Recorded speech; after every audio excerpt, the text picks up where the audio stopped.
I'm spoken for." Grace Rhodes said those 3 words like they were the last wall standing between her and ruin, and she meant every syllable of them. She stood at the edge of Vernon Haskins's front porch in the golden copper light of a dying October afternoon, her hands folded tight at her waist, her dark eyes refusing to drop even though every instinct screamed at her to run. The wind off the Nevada high desert pushed strands of black hair across her cheek, and she did not move to brush them away. She would not give him the satisfaction of seeing her flinch. Vernon Haskins did not move either. He stood 6 feet and 2 inches of sun-darkened determination, one boot resting on the lower porch step, his hat tilted back just enough that she could see the full measure of his pale gray eyes. Those eyes did not widen in surprise. They did not fill with hurt the way another man's might. They simply steadied on her face the way a compass needle settles on north, quiet and absolute and impossible to argue with. "Then tell me who I need to find," he said. The silence that followed those 8 words was louder than anything Grace had heard since the night her world collapsed. It was a silence full of secrets she had sworn she would carry alone, full of a dark past she had ridden 300 miles to escape, full of the specific and terrible name of a man she would never, ever speak aloud on the property of someone she had begun to care about. Because caring about someone in her situation was not a luxury. It was a trap. It was the one thing that could get an innocent man killed, and she had already bled enough over that particular truth. "You need to find no one," she said, and her voice was steadier than she felt. "You need to let me collect my wages and ride on before the week is out. That is all you need to do, Mr. Haskins." He took 1 step up the porch. Just one, slow and deliberate as a man who had learned that urgency was often its own kind of violence. "Grace," he said. That was it, just her name. And somehow it undid 6 weeks of carefully constructed distance in the space of a single breath. She had not planned to tell him anything.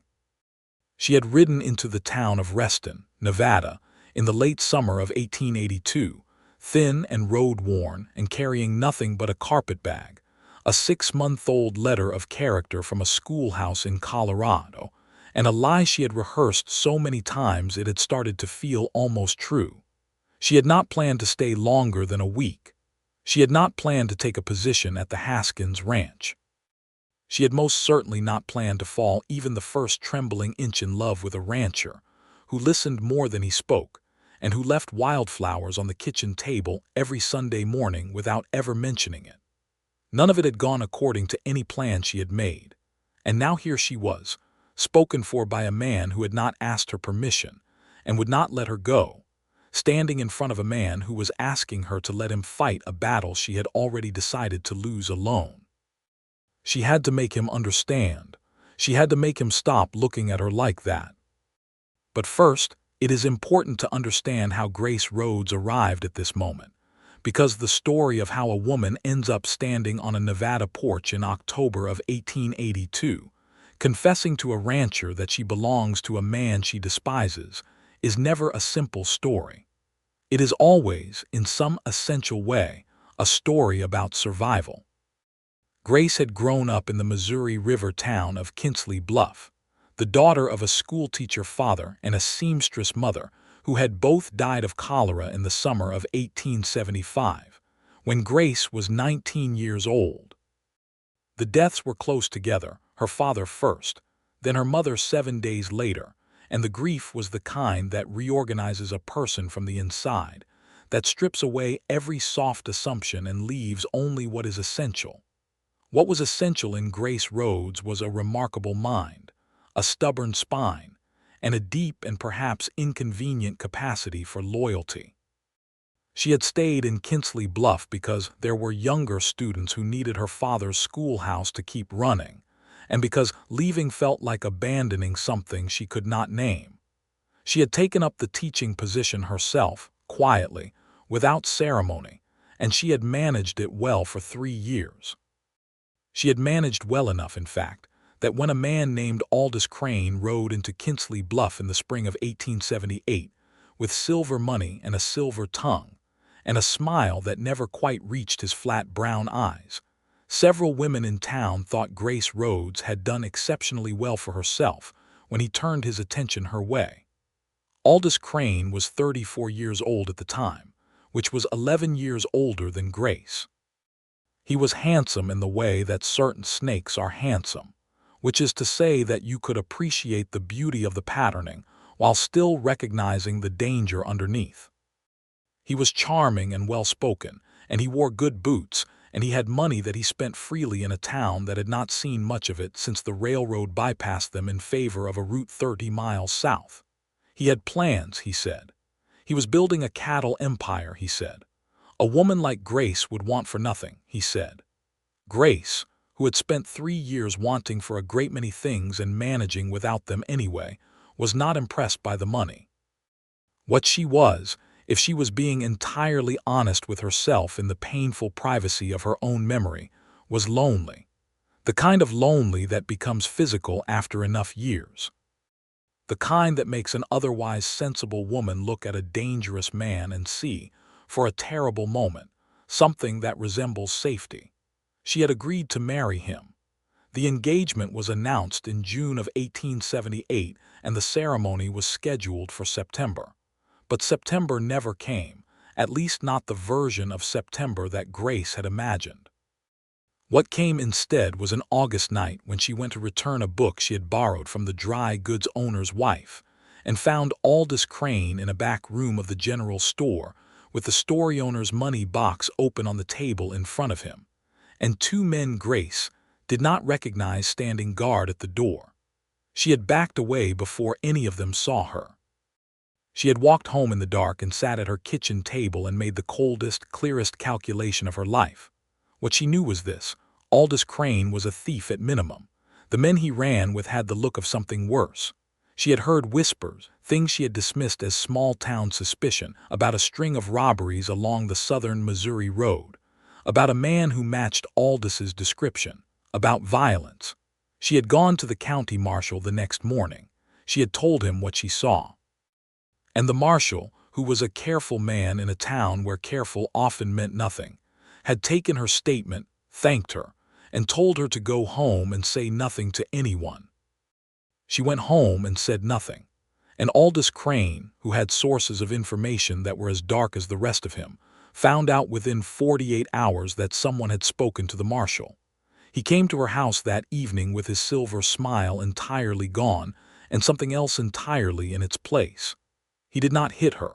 She wanted to be clear about that, in her own accounting of events, because she thought it mattered somehow that he had chosen a different kind of damage. He sat across her kitchen table in the chair where her father used to sit, and he told her, in a voice so quiet she had to lean in to hear it, that if she said another word to any official of any kind, he would find a way to discredit her so completely that she would never teach again. He would tell every person in Kinsley Bluff that she had stolen from the school fund. He had the documentation ready, he said, forged so perfectly she would never disprove it. And then he said the thing that had lived in her chest like a splinter ever since. He said, "Besides, Grace, you agreed to be mine, and I do not let go of what is mine." The engagement was not broken, not formally. Because Grace understood, in the way a person understands when a trap has closed around them, that breaking it publicly would be a provocation she could not survive in that town. She had started, instead, to plan. She had spent 6 months being quietly cooperative and quietly invisible and quietly gathering everything she needed to leave. Her letter of character from a sympathetic former colleague in Colorado. A small amount of money she had saved before Aldous began monitoring her spending. A route she had memorized from a map she had studied at the library and then returned without a mark on it. She had left on a Tuesday in the deepest part of February 1879, with the ground frozen and her breath making small clouds in the pre-dawn dark, and she had not looked back at Kinsley Bluff. She had gone to Colorado, and she had taught for 2 years, and then word reached her, through a letter from the one friend she still trusted in Missouri, that Aldous Crane had been looking. That he had told people she was his fiancée and that she had been taken or fled out of some temporary madness, and that he was committed to bringing her home safely. It was the word safely that made her move again. She had gone west. She had ended up in Reston, Nevada, with a carpetbag and a lie and a letter that was real, at least, if the circumstances around it were complicated. And she had met Vernon Haskins. He had been standing outside the Mercantile when she arrived in Reston, not doing anything in particular, just leaning against the post and watching the street the way men who spend most of their time outdoors sometimes watch things when they come to town, with a particular quality of attention that notices everything without seeming to try. He had been the one to point her toward the hotel when she asked about lodging. He had been the one, 3 days later, to mention that he was looking for someone to handle correspondence and bookkeeping at his ranch, because his regular man had moved his family north to Oregon. Grace had presented her letter and her qualifications, and Vernon Haskins had asked her 2 questions. The first was whether she was comfortable around horses. The second was whether she was comfortable with silence. She said yes to both, and he had nodded once and told her the position was hers if she wanted it, and that was more or less the whole of the negotiation. The Haskins Ranch was 11 miles outside of Reston, far enough that the town felt like a different world, but close enough that supplies were not a hardship. It was a working cattle ranch, 1,200 acres of high desert grass and scrub oak and distant mountains that turned purple at dusk in a way that made Grace's chest ache the first time she saw it. There were 8 cowhands who rotated through the seasons. A cook named Hector Reyes who made tortillas every morning and pretended not to notice that Grace always took a second one, and Vernon Haskins himself, who owned the whole enterprise and ran it with a kind of quiet competence that Grace found, after a lifetime of men who talked too much about what they were going to do, almost shockingly attractive. She learned things about him in the small daily increments that come from sharing a working space with someone. He had grown up on this land. His father had built the original house with his own hands and 2 hired men in 1861, and Vernon had expanded it after his father died in 1874. He was 31 now, which made him 8 years older than her, and he had been engaged once, to a woman named Clara who had decided that Nevada was too far from everything she loved, and had gone back to her family in Philadelphia in 1879. He mentioned it only once and without bitterness, which Grace found either admirable or suspicious and eventually decided was admirable. He woke before dawn every day. He drank his coffee black and very hot, and he read at night by lamplight, usually something practical, sometimes history, occasionally and somewhat surprisingly, poetry, which she discovered because he had left a volume of Tennyson on the table one morning, and she had picked it up without thinking, and he had walked in and seen her with it, and neither of them had said anything about it, which was somehow the most intimate exchange they had for the first 3 weeks. She handled his correspondence and his accounts, and she was good at it. She was meticulous and fast, and she caught 2 errors in his previous bookkeeper's records that had been quietly costing him money for 2 years. He thanked her without a great deal of ceremony, which she preferred to excessive gratitude, and he started including her in conversations about the ranch finances in a way that felt like genuine respect rather than performance. She knew she was in trouble when she started listening for his footsteps in the morning. Not the footsteps themselves, exactly. It was the sound of the front door opening at 5:15, and then the silence after it, and the way that silence meant he was up and the day was beginning, and there was something oddly settling about that, about the consistency of him, about the fact that in 6 weeks of working at this ranch, she had not once seen him be cruel or dishonest or careless with a living thing. She watched him with his horses, and she watched him with his men, and she watched him in town when merchants tried to cheat him on a price, and he simply said no, without heat and without theater, and moved on. She watched all of it, and she felt the careful architecture of her distance beginning to shift. She had ridden into Reston for supplies on a Wednesday in mid-September, 3 months after arriving at the ranch, and she had made a mistake. A small one, really. She had sent a letter, Not to anyone who would know where she was. To her old friend Martha, who had moved from Kinsley Bluff to St. Louis and who Grace was fairly certain Aldous Crane had no connection to. She had been so careful. But she used her real name on the return address, because she had been careless just that once, or perhaps because some part of her had needed to be known by someone in the world, to exist under her real name somewhere. And that is how it is with loneliness. It makes a person take risks they know they should not take. She did not know, riding back to the ranch that September afternoon, that Aldous Crane had made it his particular business to know everyone Martha Gillen corresponded with. She did not know that he had a man in St. Louis who opened letters of interest and resealed them with a care that was almost surgical. She did not know that by the end of September, Aldous Crane knew exactly where Grace Rhodes was. She found out when a stranger appeared at the ranch's east gate on the first day of October with a note that bore no signature and only 4 words. "I know where you are." She burned the note in the kitchen stove and told no one. She told herself it was a guess. She told herself it was meant to frighten her, and she would not be frightened. She was a different person than the one who had sat frozen across a table from Aldous Crane in 1878. She had been on her own for 3 years. She had survived and kept surviving, and she was not going to let a piece of paper undo all of that. But she packed her carpetbag that night just partway out of habit, and she left it under her bed in the small room off the main house where she slept. Vernon noticed something was different.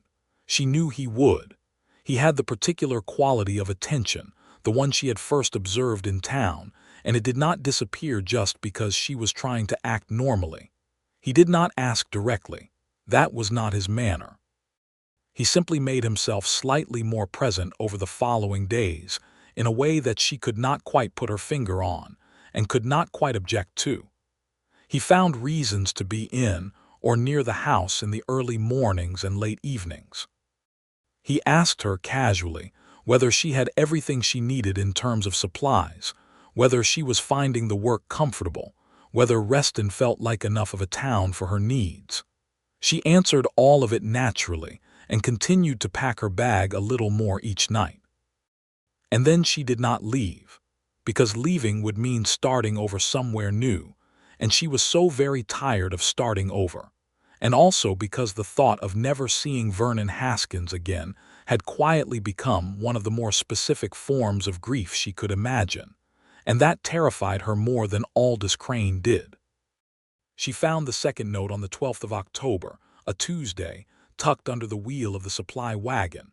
This one had more words. 2 weeks, it said. Come home or I will come for what is mine.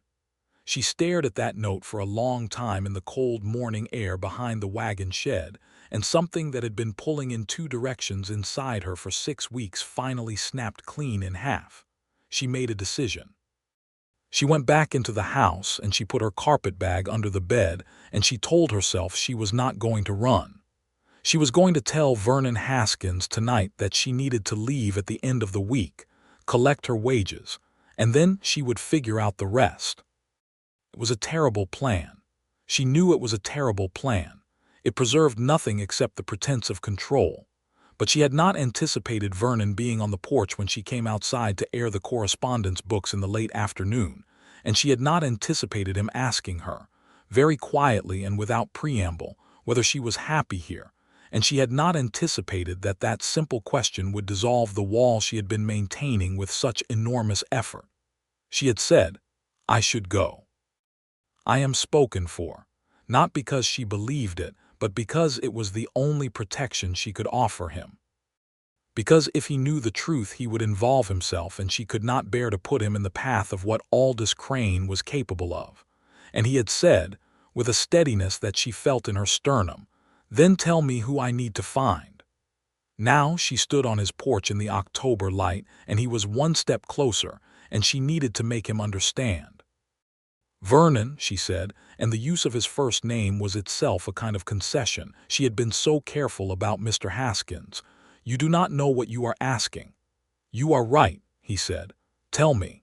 "It is not a matter of telling. It is a matter of your safety and the safety of everyone on this ranch, and I will not have that on my conscience." He was quiet for a moment. The wind moved through the scrub oak at the edge of the yard, and somewhere out past the barn one of the horses called and another answered. "How long have you been carrying this?" he asked. "That is not relevant. Grace, please do not say my name like that." "Like what?" She pressed her lips together. "Like it means something to you." "That would be somewhat dishonest," he said, "given that it does." She turned away from him and looked out across the yard and the red-gold land beyond it, and the distant mountains going purple in the dying light. And she thought about how beautiful this place was, and how much she had not intended to love it, and how spectacularly she had failed at every piece of the plan she had made for herself. "His name is Aldous Crane," she said, and she said it quietly, the way you say the name of something you have been afraid of for a long time. "He is from a town called Kinsley Bluff in Missouri. He considers me his property. He is not a good man, and he has resources I cannot match, and he is coming, I think, within the next 2 weeks. I do not know how many men he will bring. I know what he has done before, and I know he will not accept any outcome except the one he has decided on." She heard Vernon step up onto the porch proper. He moved slowly, carefully, the way he moved around horses that were afraid. "Tell me everything," he said.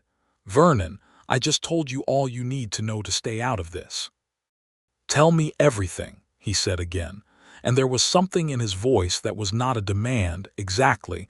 It was more like a commitment, like a man who has already made up his mind and is simply waiting for the information to act on it. She told him. Not all at once, not neatly, but in pieces over the next 2 hours as the sun went down, and the cold came in off the desert, and Hector brought coffee to the porch without being asked, and then very tactfully disappeared again. She told him about Kinsley Bluff and the general store and the marshal and the forged documents and the 4 years of running and the 2 notes. She told him things she had not said aloud to anyone since she had ridden out of Colorado, and the telling of it was oddly disorienting, like watching a weight she had forgotten she was carrying lift off her shoulders without her permission. Vernon listened to all of it. He did not interrupt. He drank his coffee, and he asked one question when she mentioned the marshal, whether the man was still in office, and she said she did not know, and he nodded and went back to listening. When she finished, he was quiet for long enough that she thought he might say something measured and kind about how she should go, and he would help her plan a safer route west. What he said was, "You are not going anywhere. Vernon, you are not going anywhere," he repeated. "This is your position and your home for as long as you want it to be, and I am going to send a wire to the county sheriff tomorrow morning, and I am going to write to a man I know in the U.S. Marshal's office in Carson City, and we are going to be prepared when Aldous Crane arrives. He will hurt someone. He has hurt people before. He is welcome to try," Vernon said, and the way he said it was not bravado.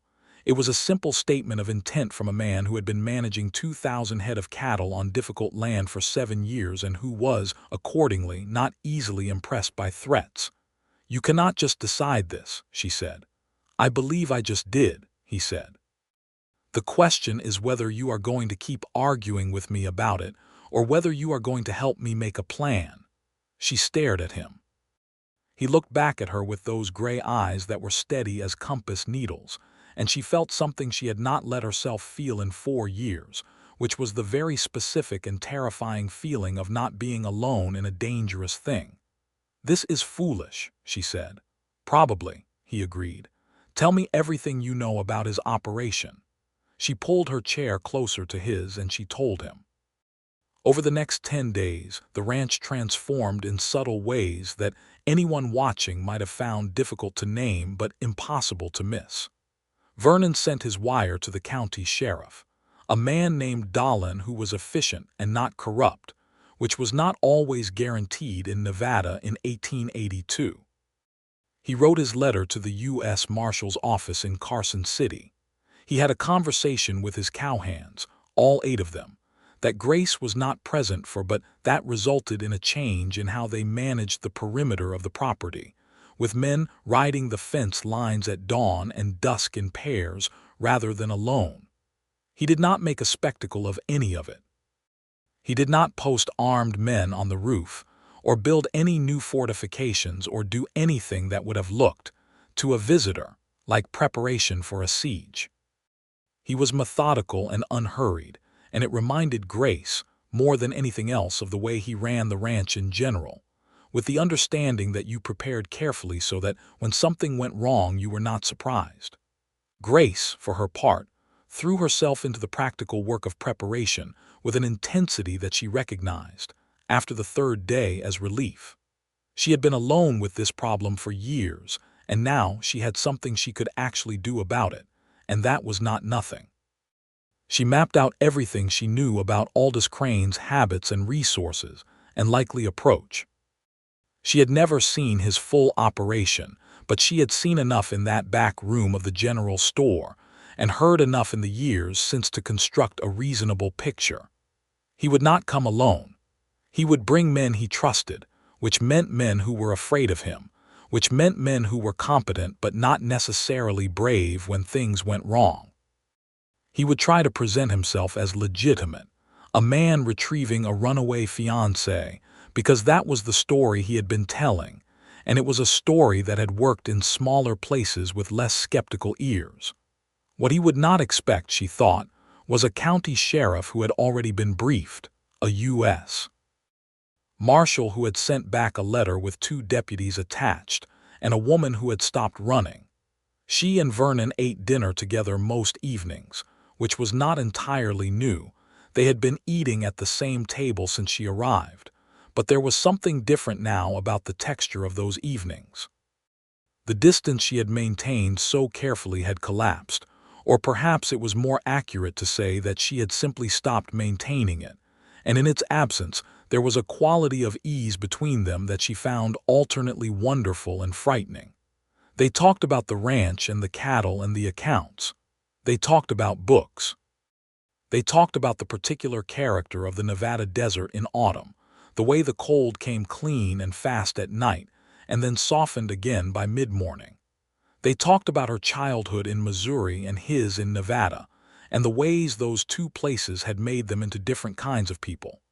He was funny, which she had suspected but not quite confirmed in the weeks when she had been keeping her distance. Not in a performing way, not the kind of humor that requires an audience, but in a quiet, observational way that surfaced occasionally and then disappeared again before it wore out its welcome. He made her laugh one evening about a dispute he'd had with a neighboring rancher over a fence line, mimicking the man's elaborate and increasingly frustrated gestures with such precise understatement that she laughed until she had to put down her coffee cup. And the look on his face when she laughed was something she decided not to examine too directly, because it made her feel things she was not ready to be fully responsible for. On the 7th day after her conversation on the porch, she went out to the barn in the early morning to check on a mare who had been slightly off her feed, and Vernon was already there, running his hands along the horse's flank with that careful attention he gave everything. "How is she?" Grace asked. "Better, I think," he said. He glanced at her. "Did you sleep?" "Some," she said, which was honest. She had slept in pieces, the way she always did when something large was pending. He nodded. He went back to the horse for a moment and then said, still looking at the mare, "I owe you an apology." "For what?" "For not noticing sooner that something was wrong when you first came here. You were carrying something enormous, and I noticed you were different after the first month, but I told myself it was not my business to press." "It was not your business," she said. "I was an employee." "You were a person," he said. "There is a hierarchy to what matters." She leaned against the stall door and looked at him in the early gray light and thought about how she had spent 4 years convinced that the only safe thing was to need no one, and about how spectacularly inconvenient it was to discover at 26 that she had been wrong. "I was not entirely forthcoming in my letter of character," she said. "I know," he said. "You knew." "I suspected some of it." The letter was genuine, but the circumstances around it had the quality of something simplified. He finally looked at her directly. "I hired you because you were clearly capable, and because I thought whatever you were running from was not your fault and that Reston was far enough from Missouri that you might have a chance at some peace." "That was a considerable leap of faith," she said. "I had pretty good information," he said. "Hector's wife is from Colorado. She knew of the school where you had taught.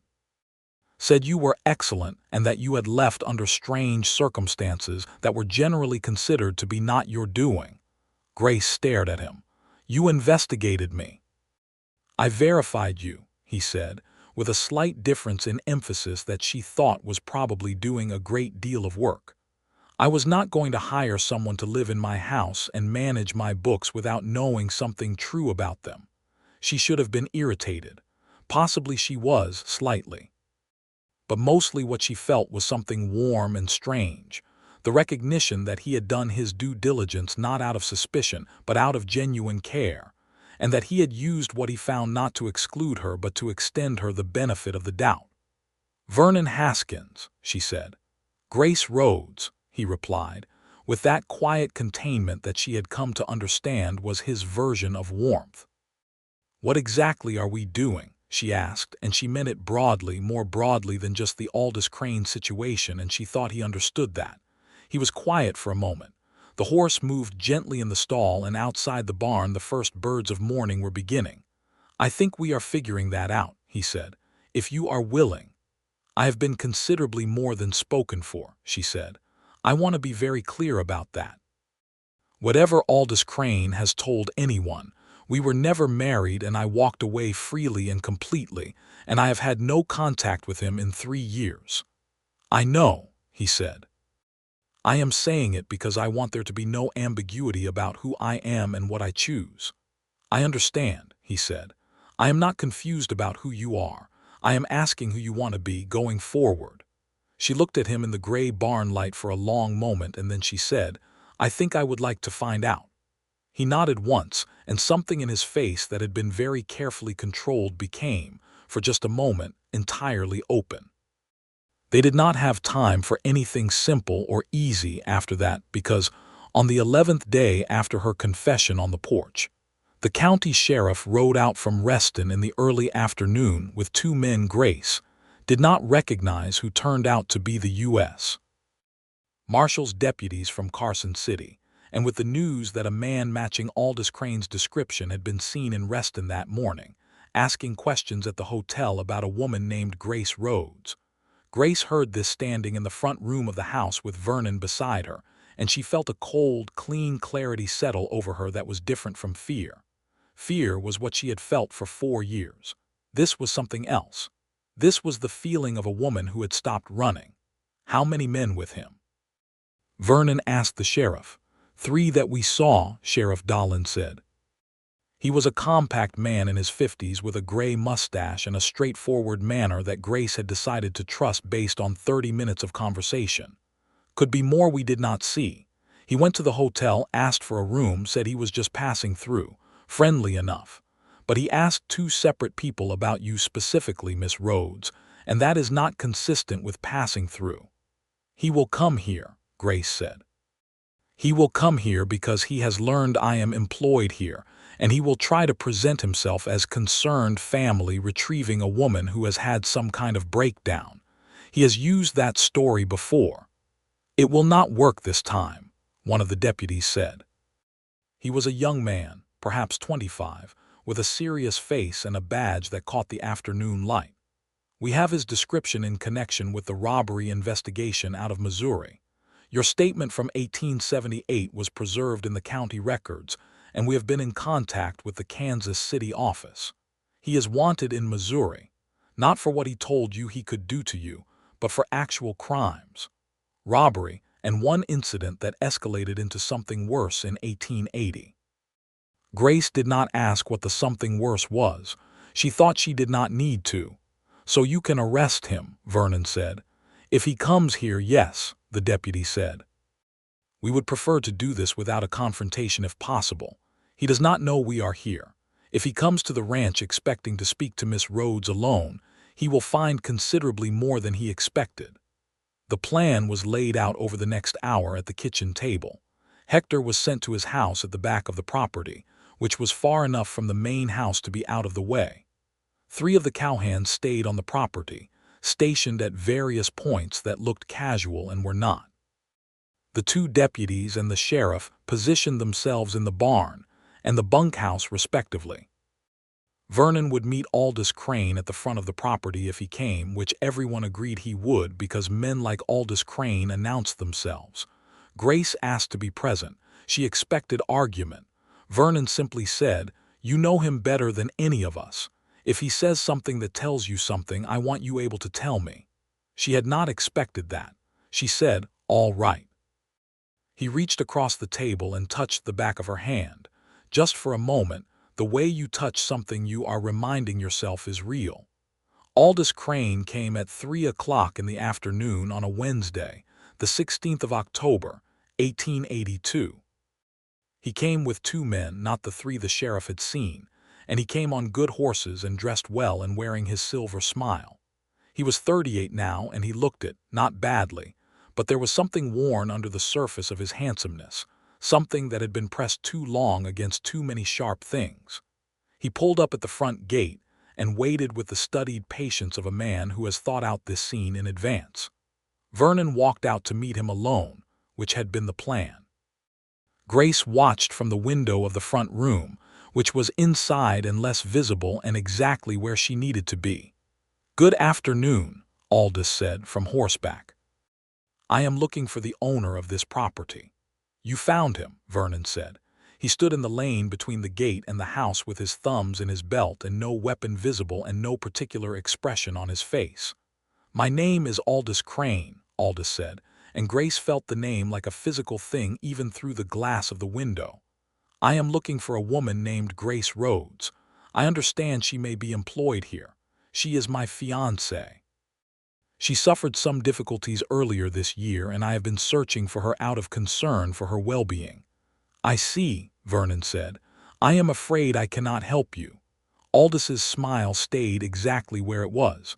"I am not looking for trouble. I am simply a man looking for his fiancée." "You are a man with an outstanding warrant for robbery and criminal conspiracy out of Missouri," Vernon said, and he said it the same way he said everything, without heat and without theater, and the effect of it on Aldous Crane was immediate and satisfying. The smile did not disappear, but something behind it shifted. "I do not know what you have been told," Aldous began. "You can tell it to the county sheriff," Vernon said. "He is here." Sheriff Dahlin came out of the barn at that moment, along with the 2 deputies, and the men with Aldous exchanged a quick look that was not the look of men who intended to do anything heroic. The look was considerably more self-interested than that. Aldous looked at the sheriff and the deputies and then back at Vernon and then, for the first time in the entire encounter, at the window of the front room. He could not see her clearly through the glass, but he looked anyway, and Grace met his gaze through the window and did not look away. "Miss Rhodes," Sheriff Dahlin said, stepping forward, "please confirm that this man is Aldous Crane of Kinsley Bluff, Missouri." Grace opened the front door and came onto the porch. She was steady. She had been steady through the whole thing, steadier than she had been in any moment of the last 4 years, and she thought it was because she had finally stopped being alone in it.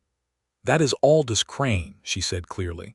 "He is not my fiancé. He never was in any legitimate sense. I left in February of 1879 of my own free will. I have had no contact with him since." Aldous turned his eyes back to her, and for a moment the smile was entirely gone. What was underneath it was something colder and more honest and significantly less attractive. "Grace," he said, and the way he said her name was nothing like the way Vernon said it. It was a claim. It was a possession. It was everything she had been running from. "Mr. Crane," the younger deputy said, moving his horse forward, "I need you to step down from that horse." Aldous Crane looked at his 2 men one more time, and they looked back at him, and then they looked at the sheriff and the deputies and the cowhands positioned casually and unmistakably at the corners of the property, and they made their decision. They eased their horses back and did not interfere. Aldous, who was many things but not entirely foolish, recognized the geometry of this situation. He stepped down from his horse. He was arrested on the property of the Haskins Ranch on the afternoon of October 16, 1882. His 2 men were questioned and released, as there was insufficient cause to hold them, and both proved to be hired riders with no substantial knowledge of Crane's larger operation. Aldous himself was taken to Reston and held pending transport back to Missouri, where the warrant was formal and the evidence was considerably more than Grace's single statement. In the 4 years since she left, other people had spoken. The man who had been in that back room, a former associate who had since had a change of heart and a desire for a reduced sentence, had given testimony that corroborated and expanded on everything Grace had seen. She did not watch the wagon take him out of sight. She was sitting on the porch steps when Vernon came back from seeing the sheriff off, and he sat down beside her on the steps with his shoulder against hers, and they looked out at the land in the long golden light of the October afternoon. "It is over," he said. "I know," she said, and then because she was Grace Rhodes and she had earned the right to say true things, "I have been terrified for 4 years, not always loudly but always." "I know," he said. "I should have trusted someone sooner." "You trusted yourself," he said, "and it kept you alive and functioning and moving forward. That is not nothing."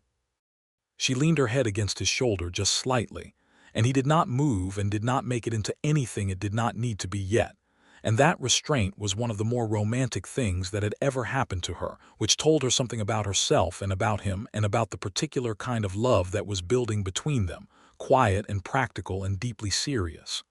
"What do you want?" he asked. "Not what is sensible, not what is next. What do you actually want?" She thought about it honestly. "I want to stay," she said.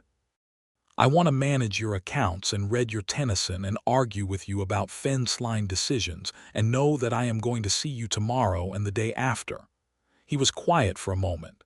"That is a very reasonable want," he said. "For what it is worth, I have wanted you to stay since approximately the 3rd day you were here." "The 3rd day." "You reorganized the filing system for the correspondence and explained the reorganization to me as though you expected me to object.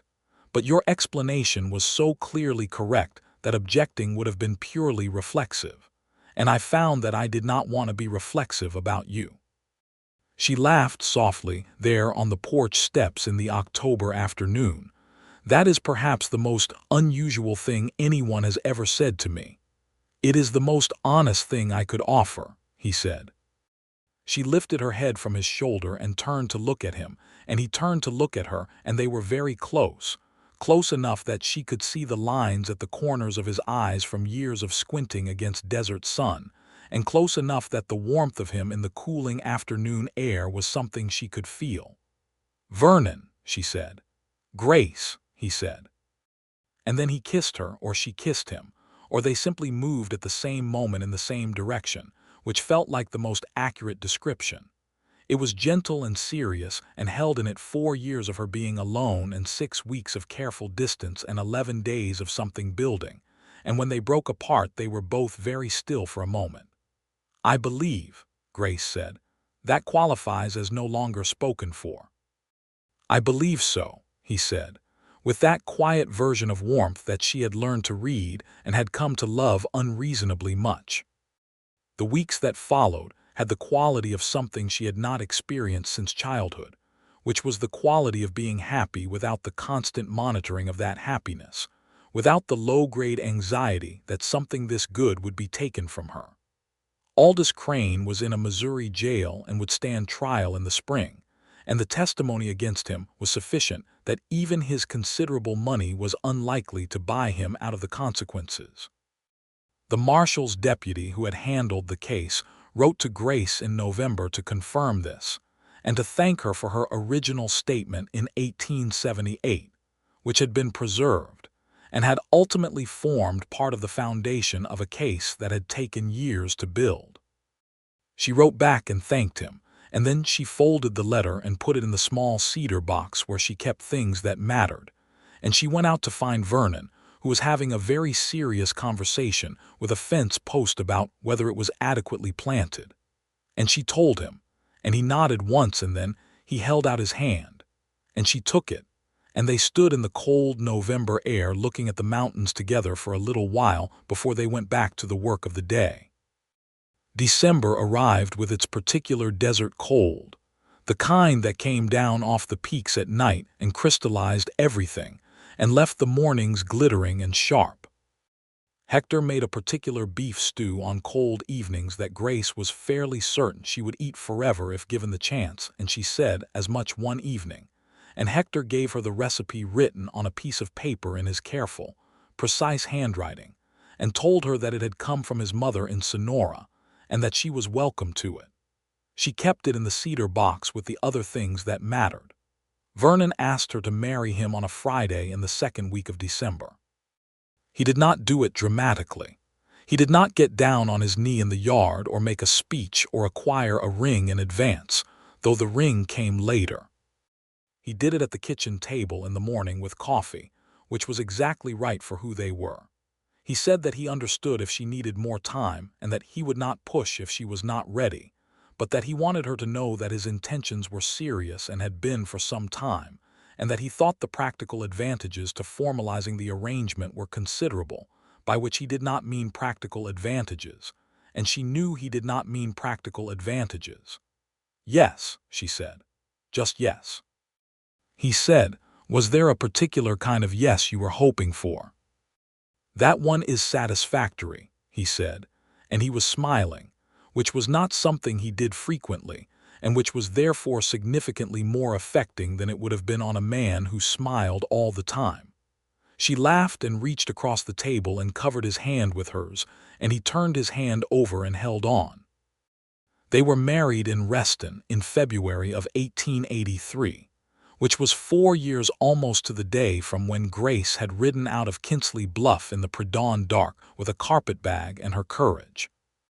The ceremony was performed by the Justice of the Peace, a pleasant man named Wheeler, and attended by Sheriff Dolan and his wife, Hector Reyes and his wife Catalina, the 8 cowhands in various states of formal effort, and the woman who ran the millinery in Reston, who had become something approaching a friend to Grace over the winter.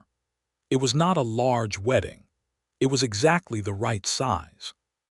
Grace wore a dress she had made herself over the course of December and January, deep green wool with ivory buttons, because she could sew and her mother had taught her, and there was something right about wearing something she had made with her own hands.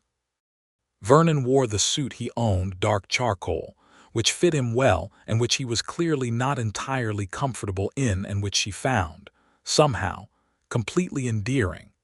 He was more himself in worn work clothes, and she already knew that, and she thought she would love him in either, which is generally a good sign. He put a ring on her finger that he had ordered from a jeweler in Carson City, a simple gold band with a small sapphire set in it, because he had noticed, at some point, that she often wore blue and had drawn what he considered a reasonable conclusion. She looked at it on her hand and then looked at him and could not, for a moment, manage any of the composed restraint she usually managed, and so she simply put her forehead against his cheek and let herself feel what she felt. They walked out of the Justice of the Peace's office into the February cold, and the assembled company threw rice and made sufficient noise that 3 horses at the hitching post expressed opinions about it, and Hector had made a cake with extraordinary vanilla frosting that was consumed in its entirety before anyone made a proper effort at restraint. Life at the ranch continued. It continued in the way that good life continues, not without difficulty, but without the specific darkness that had shadowed Grace for years. Spring came to the high desert in its careful way, grudging with color at first and then sudden about it, and the cattle moved to the summer pastures, and the accounts were in excellent order, and the Tennyson was joined on the shelf by a second volume of poetry that Grace had ordered, and a natural history of the Western Territories that they both read and argued about companionably. She learned things about him that she had not known yet. He did not mind snakes, which she did, and he was patient about this. He had strong opinions about horses that she came to share. He was generous with his men in ways that were practical rather than performative. He went to church when he was in town on a Sunday, but did not make it a moral requirement for anyone around him. He believed that a fence line was a commitment, and that weather was worth studying, and that a good meal deserved genuine attention, and that if you were going to read something, you might as well read something worth the time. She let him know things about herself that she had not offered easily before, that she was not, by nature, a fearful person, that the fear of the last 4 years had been situational rather than constitutional, that she was stubborn in ways that she considered appropriate and ways that she recognized were occasionally excessive, that she found the desert more beautiful than she had expected and missed Missouri occasionally in the specific way you miss a complicated thing, not wanting to return but wanting to acknowledge that it existed and mattered, that she was happy, steadily, durably, honestly happy in a way that she had not known to expect. In the late summer of 1883, she told him she was expecting their first child.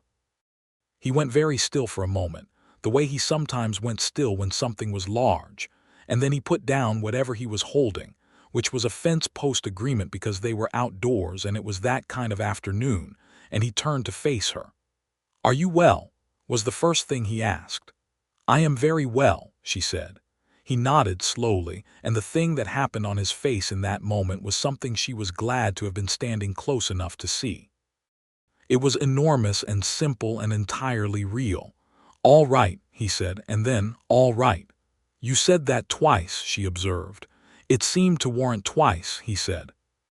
Their son was born in the early spring of 1884, in the main bedroom of the ranch house, attended by a midwife from Reston named Mrs. Caldwell, who was efficient and reassuring, and who declared both mother and child in excellent health, with the brisk confidence of someone who had delivered a considerable number of children and retained her calm throughout. He weighed 8 pounds, and he had Vernon's gray eyes and Grace's dark hair, and he arrived in the world already looking, somehow, like he intended to have opinions about things. They named him Thomas James Haskins, Thomas for Grace's father and James for Vernon's. He was called Tom from the first week. Vernon was, Grace observed, somewhat overwhelmed in the best possible way for the first several days after Tom's arrival. He had not had younger siblings and had not spent extensive time around infants, and he approached fatherhood with the same careful, serious attention he applied to everything, which meant he read about it, asked Mrs. Caldwell several questions she found either irritating or charming depending on her mood, and gradually and very obviously fell entirely in love with his son. He was good at it. She had thought he might be, and she was right. He was patient with the sleeplessness and present in the nighttime hours when she was tired and Tom was restless, and he told the baby, in a quiet voice that Grace sometimes listened to from the hallway, things about the ranch and the horses and the land that Tom obviously could not understand yet, but that seemed to settle him regardless.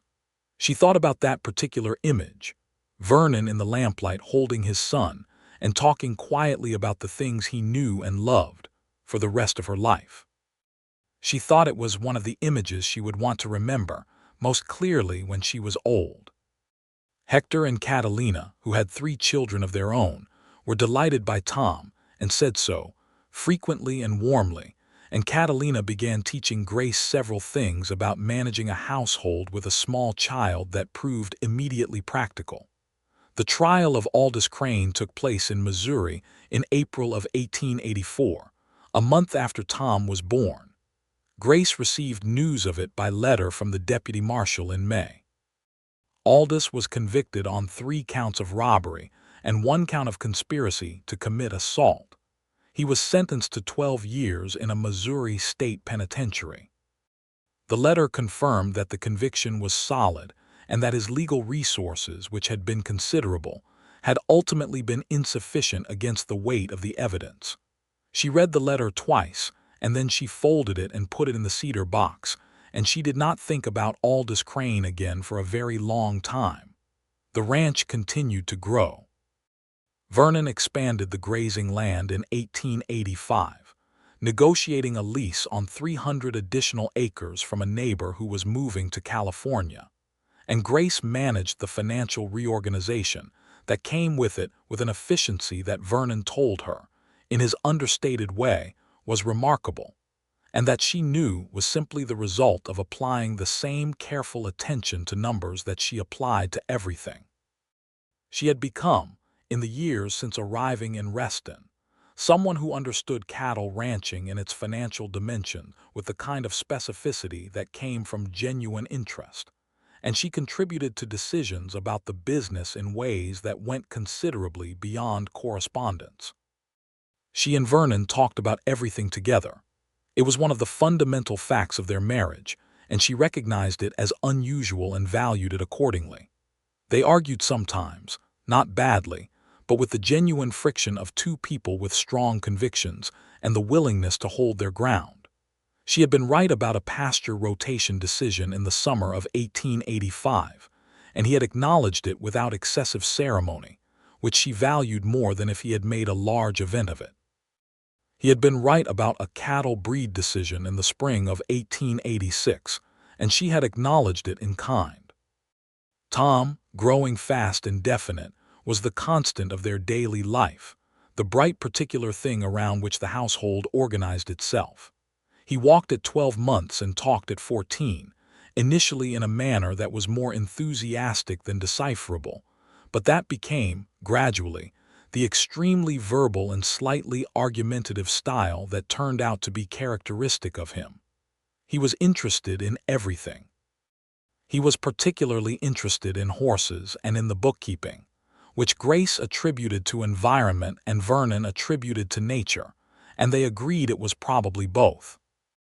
By the summer of 1886, with Tom a vigorous 2-year-old and the ranch the most financially stable it had been since Vernon's father's best years, Grace realized she was expecting again.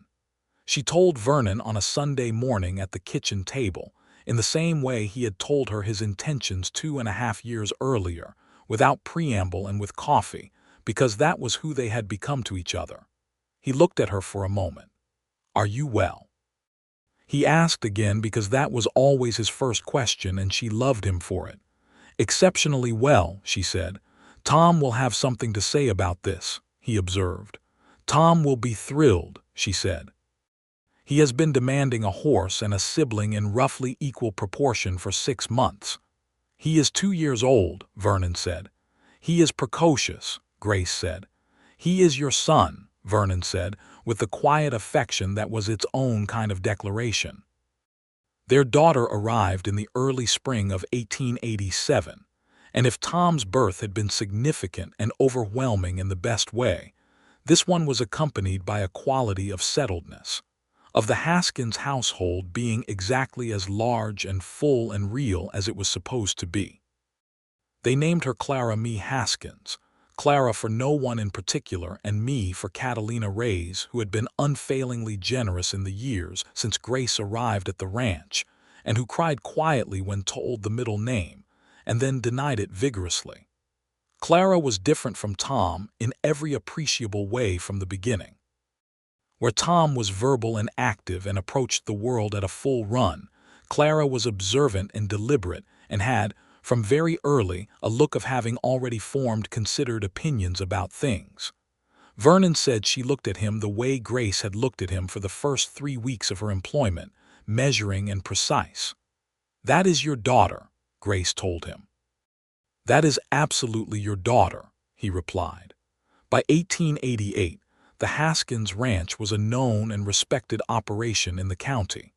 Vernon had acquired a reputation not just as a competent cattleman but as a fair one, which was not always the same thing in Nevada in the 1880s, and as someone whose word was reliable in a landscape where that was not universal. Grace had become, in the town of Reston, something of a figure in her own right, not just as Vernon's wife, but as someone who was known for sharp financial thinking, and for the school committee she had joined in 1885 and pushed into building the first proper schoolhouse the town had managed. It had been her particular project, carried forward with the particular stubbornness of someone who remembered what a good schoolteacher's work could mean in a child's life. She taught there on Tuesdays and Thursdays, 2 days a week, handling arithmetic and reading for the older students. And she did not stop when Clara was born, but instead arranged her days differently. And Vernon adjusted the ranch schedule on those days to ensure coverage for the children, which he did without discussion, simply as a matter of course, and which Grace considered one of the more loving things he had ever done without framing it as love. The schoolhouse was small and wooden and imperfect, and she thought it was wonderful. Tom, who began attending at 5, sat in her classes with the dignity of a person who had been having intelligent conversations at home for years, and found formal instruction both somewhat below his current level and also rather compelling, which was not a contradiction he seemed to find troubling. Clara, at 2 and then 3, was sometimes in the back of the classroom in a basket with a very patient habit of watching the proceedings and chewing on whatever was available. Hector and Catalina's oldest, a boy of 12 named Daniel, was one of Grace's best students, and she told him so directly and encouraged him to think about what he wanted his education to lead to, which was not something that many people had asked him. She had learned to notice which children needed to be seen, and which needed to be stretched, and which needed to simply be left alone to grow at their own pace, and she was good at all three. The summer of 1889 was a dry one, drier than usual even for the high desert, and there were wildfires in the ranges to the east that sent smoke across the sky for 3 weeks and worried everyone in the county whose livelihood moved on 4 legs and needed grass. Vernon managed the summer with the careful attention of a man who has watched land through enough dry years to know what it can and cannot bear. They moved the herds earlier than planned and negotiated additional water access with a neighbor, and reduced the grazing density on the most stressed pastures, and came through it in better shape than several of the surrounding ranches. Grace watched him manage it with the sustained, quiet competence that she had first noticed in a different context all those years ago, and felt what she had come to recognize as her particular and permanent kind of love for this person, which was not diminished by familiarity but deepened by it, which had the quality of something that grew stronger the more weight was put on it. On a Friday evening in September of 1889, after the crisis of the dry summer was definitively behind them, and the first rains had come, and the land had greened again in that specific and grateful way that dry land greens after rain, she and Vernon sat on the front porch after the children were asleep in a companionable and real quiet, with the stars very large over the Nevada desert. And she thought about an October afternoon 7 years earlier when she had stood on this porch and said 3 words she did not fully mean, and he had said 8 words that had entirely changed the direction of her life. "What are you thinking?" he asked. "About the porch," she said. "About that first conversation." "October," he said. He remembered it precisely, she knew, because he was the kind of person who held the things that mattered in careful detail. "You terrified me," she said. "Not in the way Aldous Crane terrified me, in the opposite way. You terrified me because you were something I wanted and I had stopped letting myself want things." He looked at her in the dark, in the starlight. "I know," he said. "You knew at the time. I could see it," he said. "I could see you deciding to leave, and I could see the reason was not that you wanted to go. And you said what you said anyway. I asked you to let me help," he said. "Everything after that was your choice." She reached across the space between their chairs and put her hand over his. "I'm not spoken for," she said. "I noticed," he said. "I am choosing," she said. "Every day, clearly and specifically and deliberately. I want you to know that." He turned his hand over under hers and held on. "I know," he said. "As it happens, I am also choosing, every day, clearly and specifically and deliberately." "Good," she said. "Good," he agreed. They sat in the dark with the stars enormous above the Nevada desert and the ranch quiet around them, the animals settled, and the children sleeping and the land green after the rain, and neither of them needed to say anything else about it. In the spring of 1890, Grace turned 34 and Vernon turned 39, and there was a small celebration at the ranch that included Hector and Catalina and their 3 children, the sheriff and his wife, the woman from the millinery who had become genuinely a friend, and two of the cowhands who had been with the ranch long enough to be considered family in all the ways that counted. Hector made a spectacular dinner and Grace made a cake that was slightly less spectacular, but received with great enthusiasm by Tom, who was 6 and had opinions about cake. Tom had become, at 6, a person of very clear character. He was bold and warm and deeply interested in fairness in a way that sometimes created small conflicts with other children, but was also the thing that made adults trust him instinctively. He had his father's patience and his mother's stubbornness, and he combined them in ways that were occasionally exhausting and consistently impressive. He could already read well beyond his years, and he could handle a calm horse, and he had a quality of directness that made people tell him things. Clara, at 3, was increasingly revealed as the most observant person in any room she occupied, which was saying something in a household that included Grace and Vernon. She did not talk constantly, but what she said was frequently more precise than most adults managed. She had also, for reasons that remained somewhat mysterious, become exceptionally attached to one of the older ranch horses, a calm gray gelding named Pemberton who was 20 years old, and who bore her devoted attention with the long-suffering dignity of a horse who has seen enough to be unsurprised by anything. In the winter of 1890 to 1891, Grace began writing.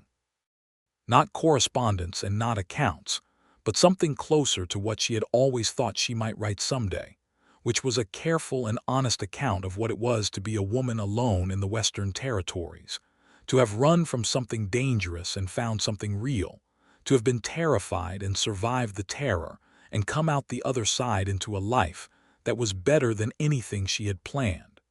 She did not know what she intended to do with it.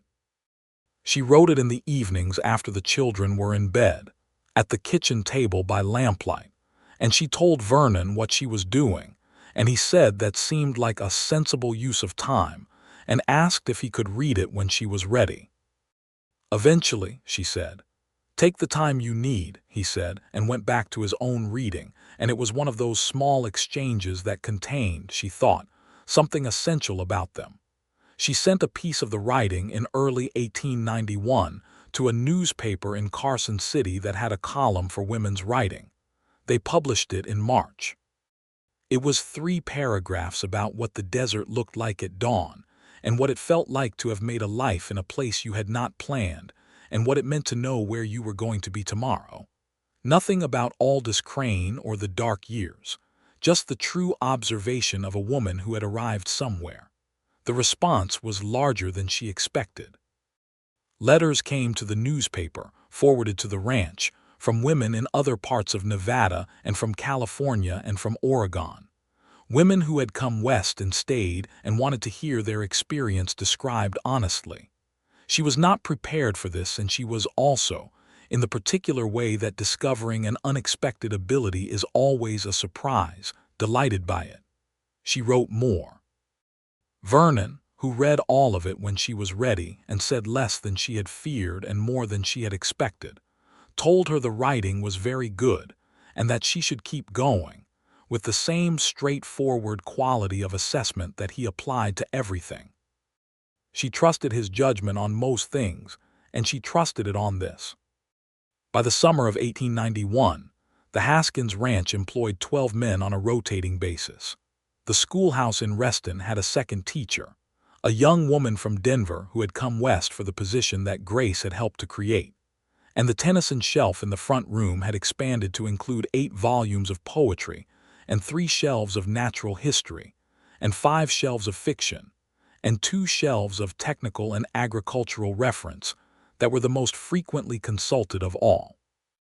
Tom, 7 now, had learned to ride properly and was, in his father's careful assessment, naturally talented at it, and in his mother's careful assessment, naturally overconfident at it, which was a tension they were managing together. Clara, 4, had not yet decided that Pemberton the elderly gelding was anything less than the world's finest horse, a loyalty that Vernon found privately touching. Grace was, in the fall of 1891, expecting their 3rd child.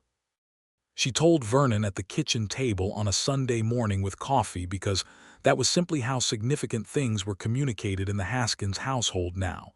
It had become the ritual of them, the particular place and hour where real things were said. "All right," he said. "Just all right?" she asked. "All right twice," he said, with a quiet smile that still did more to her than she entirely thought was dignified at this point in their marriage. She laughed, and he reached across and covered her hand, and she thought about the October afternoon in 1882, when she had stood on this porch terrified and hopeful and completely unable to see what was coming. And she thought that if she could have told herself then what was waiting, she would not have believed it. Not because it was extraordinary in any dramatic way, because it was so specific and so genuinely good. A kitchen table and coffee, and his hand over hers, and children, asleep in the rooms down the hall, and mountains going purple in the distance. And a life she was building word by word and year by year, and choosing, every single day, on purpose. Their second son was born in the spring of 1892. They named him William, after no one specific, simply because it suited him when they looked at him, which turned out to be how naming worked for the Haskins children.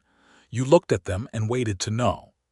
He was a peaceful, round-faced baby with an immediately cheerful quality that made everyone who held him slightly more optimistic about things. Tom received the news of William's arrival with the seriousness of someone who has been considering all the possibilities and has arrived at an acceptable conclusion. He said that a brother was all right. Clara announced that she would teach William about horses when he was ready, which was the most Clara thing she had ever said, and which made both her parents work hard to receive with appropriate gravity. In June of 1892, Hector Reyes told Vernon that he had received an offer from his brother in Tucson and was planning to move his family south at the end of summer. The announcement was a significant one, not just practically but personally. Hector had been part of the Haskins ranch before Vernon took it over, had known Vernon since he was a young man learning the business from his father, and his wife Catalina had become one of Grace's closest friends. The dinner Hector cooked the night he told them was extraordinary: the beef stew and the tortillas, and a chicken dish with chilies, and a dessert that no one could entirely describe, but that everyone ate until it was gone. There were tears from Catalina and from Grace, unashamedly, and from Catalina's youngest, and from young William, who was not entirely sure what was happening, but was responding to the general emotional temperature of the room. There were firm handshakes from Tom, who was 8 and understood that this was the kind of moment that required handshakes, and there was a long, quiet exchange between Vernon and Hector outside on the porch that Grace did not hear but whose texture she could read from the window. Two men who respected each other profoundly, saying the things that that kind of respect requires. The Reyes family left in late August of 1892 with a wagon full of their lives and a collection of gifts from the ranch that included 3 of Grace's written pieces bound together in a way she had put together herself, which she gave to Catalina with the instruction to read them when she missed Nevada. A new cook came, a man named Samuel Bright from Kansas, who was competent and good-natured, and who would never, Grace acknowledged privately, make a tortilla the way Hector had, but who made a very good sourdough bread that became its own kind of comfort. The letter from the Carson City newspaper arrived in October of 1892 with an offer to publish a collection of Grace's pieces in a small volume, which was not unusual for newspapers in that period that had relationships with small printing operations, and which was, for Grace, something she had not expected and could not receive without sitting down.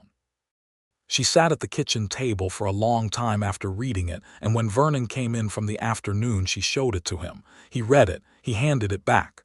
"You should do it," he said. "It seems large," she said. "It is what the writing is for," he said. "You have been writing it for 2 years. It is ready to go somewhere." "What if no one reads it?" she asked. "You know already that women write to you," he said. "They will read it." She wrote back to the newspaper accepting the offer, and over the fall and winter of 1892, and into the spring of 1893, she worked with the editor there on the collection, adding pieces and revising and arranging, and doing all the particular work of turning a body of writing into a coherent thing. She did it at the kitchen table and occasionally at the small desk in the corner of the front room, and she did it with 3 children in various stages of demanding her attention and a husband who was remarkably good at creating small windows of quiet for her without making a point of it. The book was published in May of 1893. It was called West and Staying, and it was 112 pages, and it had a plain cloth cover, and it sold in the first 6 months, somewhat more than anyone involved had expected. Not enormously, not in the way of books that find their moment and become famous, but steadily, to the audience that had always been there, women in the Western territories who wanted their experience reflected honestly and without sentiment. Vernon kept a copy on the Tennyson shelf. She had written the dedication to him and the children, and he had not said anything specific about it, but he had put it there, on the shelf where he kept the things worth keeping, and she considered that as generous a review as she had received. On an October evening in 1893, 11 years after the day she had stood on the front porch and told a rancher she was spoken for, Grace sat at the kitchen table after the children were in bed, and the house was quiet, and Vernon sat across from her reading, and she looked at him in the lamplight and thought about the whole arc of it. The dark years and the secret, and the morning she had burned a note in the kitchen stove and decided not to run, and the way his voice had sounded when he said 8 words that changed everything, and the years that had followed, full and difficult and real and hers. She had written about most of it by now, in one form or another, though she had been careful about names and careful about what belonged to a private life and what belonged to the larger experience. She had written about fear and about choosing to stop running and about what it meant to trust someone when trust had become a dangerous luxury.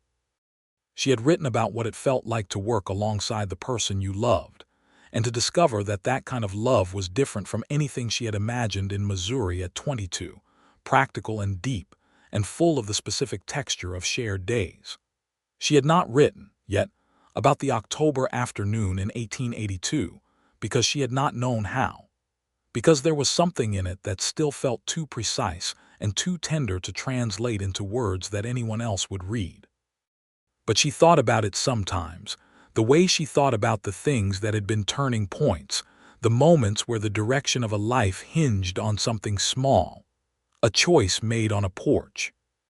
8 words said by a man who did not back away from things that mattered. "Vernon," she said. He looked up from his book. The lamplight was warm and the house was quiet around them. "Do you remember what you said?" she asked. "The first time on the porch." "I remember," he said. "I have been thinking about writing it," she said, "trying to write it, the real version of it." "What stops you?" he asked. "I cannot find the right beginning," she said. "I know what happened. I know what it meant. I cannot find the words that do it justice." He was quiet for a moment, thinking, in the way he thought about things, fully and without hurry. "Maybe," he said, "it begins with the fact that you were not running anymore. Even when you said you were spoken for, you were not trying to leave. You were trying to protect me from something, and I could see that." She looked at him. "You could see that at the time," she said. "I could see that you were afraid and that the fear was about something external and that you were under it, someone who had stopped running even if you had not entirely admitted it to yourself yet." He paused. "That was when I knew." "Knew what?" "That I was going to do whatever it took," he said. "That you were worth whatever complicated thing came with you." She was quiet for a long moment. Outside the window, the Nevada stars were very large over the dark desert, and the high, cold air of October was settling over the land. "I was worth it," she said, and it was not a question. "Considerably," he said. She stood up from the table and walked around it, and he turned in his chair, and she sat on the edge of the table beside him, and he put his hand on the back of her chair in that particular way of his, not quite holding on but close enough that she could feel the warmth of it, and she looked at him in the lamplight for a long time. "I am going to write it," she said. "The true beginning of us. It starts with a woman on a porch who says she is spoken for because she is trying to push someone away, and a man who says, 'Tell me who I need to find,' because he is the kind of person who walks toward the thing that matters instead of away from it." "That is a good beginning," he said. "I thought so," she agreed. Tom's voice came from down the hall, the confident and slightly put-upon voice of an 8-year-old who has been woken by something and is choosing to announce this fact. "Is everything all right?" he called. "Everything is fine," Grace called back. "Go back to sleep." A pause. Then, with the tone of someone who has assessed the situation and found it acceptable, "All right." Then quiet. Then Clara's voice, soft and definite. "Tom, go to sleep." Then quiet again, and the sound of the house settling around them, the small creaks and adjustments of a building that has been used and loved for decades and knows it, and the wind off the Nevada high desert moving through the scrub oak at the edge of the yard. Vernon's hand moved from the back of the chair to her hand, the simple and specific touch of someone who knows you well enough to know what you need, and she let herself lean into it. She was not spoken for, she was not running. She was here, in the kitchen of the house that had become the fixed center of her world. 11 years after riding into this territory thin and road-worn and carrying a carpetbag and a carefully constructed lie.